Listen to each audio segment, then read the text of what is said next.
Дос лингвисттердин ырасташынча азыр 1-2 аптада бир тил өлөт же тил колдонулбай жок болот. Минтип отурса, келерки 100 жылдыкта дүйнө тилдеринин саны 2 эсеге азаят. 3500 тил гана калат.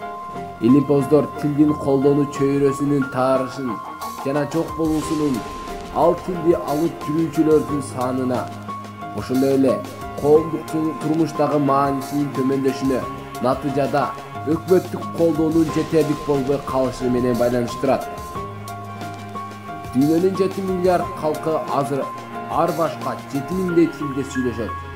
Лингвисттердин айтымында социалдык жагдай ыңгайлуу шартта 1 миллион адам сүйлөгөн тил саламаттыгы чын тил деп аталат. Бүгүн дүйнө калкынын 78% 85 чоң тилде сүйлөшөт. Ал эми 3500дөй тилди 8250 миң адам сүйлөйт.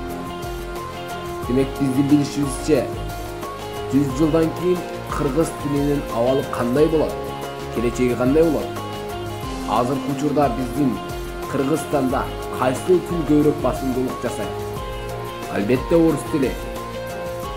Демек азыркы учурда өкмөт же болбосо ошондой эле өзүбүз кыргыз тилинде сүйлөгөнгө аракет кылбасак, анда ушул жок болуп кетүүчү тилдердин катарына 100 жылдан кийин биздин тил дагы жок болуп кетет, же болбосо колдонулбай калуусу ыктымал.